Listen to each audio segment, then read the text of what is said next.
शुभ प्रभात। भगवान श्री राम के मंदिर की प्राण प्रतिष्ठा यानी भगवान श्री राम की अयोध्या में उनके बाल स्वरूप की प्राण प्रतिष्ठा हो रही है। तो प्राण प्रतिष्ठा का मतलब क्या होता है, यह जानना बहुत आवश्यक है। सामान्यतः मूर्ति स्थापित करना, यही लोग मानते हैं कि भाई मूर्ति स्थापित कर दी, अब उसके बाद चलो पूजा अर्चना शुरू हो गई मंदिर में, यही होता है। लेकिन नहीं, केवल मूर्ति स्थापित कर दी इतनी प्रक्रिया नहीं है, इसका पूरा एक अनुष्ठान है। और वह अनुष्ठान बिल्कुल उसी प्रकार से है जैसे गर्भ में एक कोई दो सेल आपस में मिलते हैं। 100 सेल होने के बाद पहले सप्ताह में उनमें प्राण नहीं होता।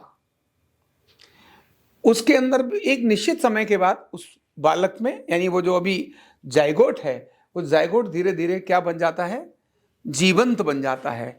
उसके अंदर फिर प्राण आ जाते हैं, फिर उसकी मूवमेंट आ जाती है, फिर उसकी वो सारी एक्टिविटीज शरीर और मन की हो जाती हैं जैसी एक सामान्य व्यक्ति की होती है। और वही प्रसव के रूप में जब बाहर आता है, जब डिलीवरी होती है उसके बाद में, तो वह एक जिस भी परंपरा का है उसी परंपरा में होता है। अगर जो पक्षी परंपरा का है तो पक्षी में होगा, पशु परंपरा का है तो पशु में होगा, मनुष्य परंपरा का है तो मनुष्य में होगा। तो जैसे वो गर्भ में प्राण प्रतिष्ठा होती है, एक निश्चित प्राकृतिक प्रक्रिया है, ऐसी ही किसी भी मूर्ति के लिए प्राण प्रतिष्ठा होती है। क्या क्या होता है इसके अंदर, यानी अभी कोई भी एक पत्थर का टुकड़ा, कोई भी हो सकता है, वह पत्थर का टुकड़ा तब तक पत्थर है जब तक उसमें प्राण प्रतिष्ठा नहीं है। और प्राण प्रतिष्ठा कर दी तो उसके बाद बहुत जीवंत हो जाता है। मतलब प्राण, हम सब प्राणी हैं, हम सब प्राणी हैं। जैसे हम एक बिहेवियर करते हैं ऐसे वह भी बिहेव करता है। जैसे हम एक चैतन्य हैं, ऊर्जावान हैं, ऐसे वह भी ऊर्जावान होता है। इसका उसकी मूर्ति के आकृति से बहुत कुछ लेना देना प्राण प्रतिष्ठा में नहीं है। मूर्ति का संबंध उसकी किसी अन्य चीज से जरूर होगा, वास्तु के हिसाब से जरूर होगा, लेकिन उस प्राण प्रतिष्ठा का मतलब जिसमें भी प्राण प्रतिष्ठा की, अब उसमें प्राणों का संचार हो गया, यही होता है। और ऐसी मंदिरों में जो मूर्तियां होती हैं, जब तक प्राण प्रतिष्ठा नहीं होती तब तक उनकी पूजा नहीं होती। अब कैसा विधान होता है, किस प्रकार से प्राण प्रतिष्ठा होती है, हम अपने जो हमारे चारों ज्योतिर्लिंग हैं आज कितने जागृत हैं। जितने भी तीर्थ स्थल पर हम जिनको भी प्रणाम करने के लिए जाते हैं, भगवान कृष्ण की जो मूर्ति है वृंदावन बिहारी जी की, वहां पर वो कितनी जागृत है ना। तो ऐसी जागृत मूर्तियां, ये मूर्ति थी लेकिन वो जागृत हो गई। वो जागृत कैसे हो गई, तो उसमें प्राण प्रतिष्ठा हुई।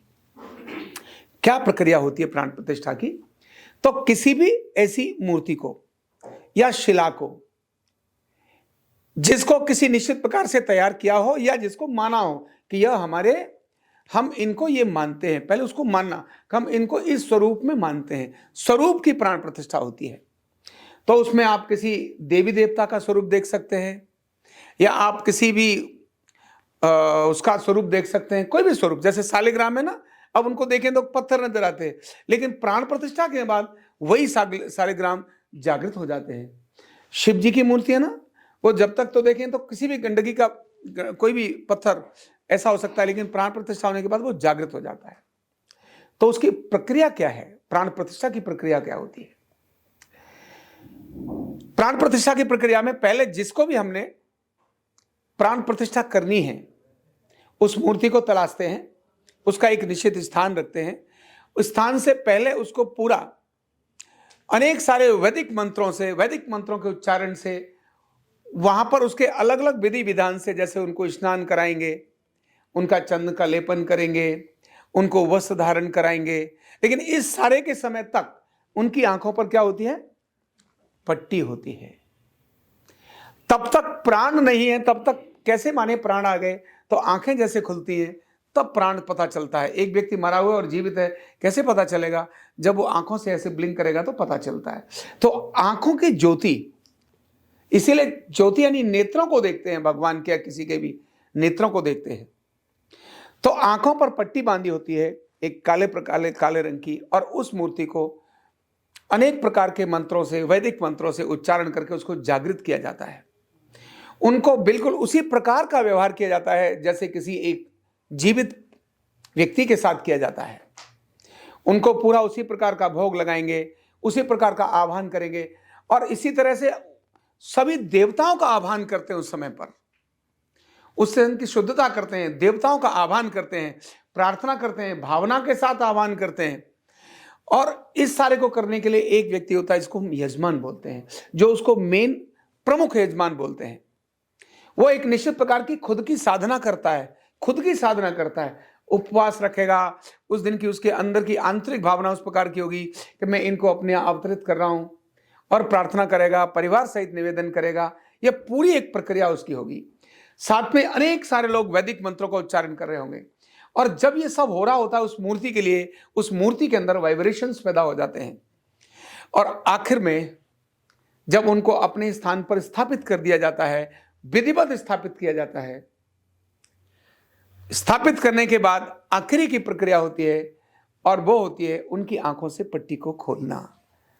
और ऐसा अनेक बार देखा गया है, जब वो पट्टी खोली तो प्राचीन काल में कभी इस प्रकार का हुआ होगा कि जैसे ही वो आंखों से पट्टी खोली, खोलने वाला व्यक्ति खोल रहा था, भस्म हो गया, क्योंकि उसके अंदर इतनी ज्यादा एनर्जी हो जाती है, उस प्रतिमा के अंदर इतनी ज्यादा पावर आ जाती है, प्राण जागृत हो जाते हैं। बिल्कुल उसी प्रकार से जैसे एक कहानी है ना कि एक शेर पड़ा था कहीं, शेर के जंजीर पे, तो 4 लोग जा रहे थे।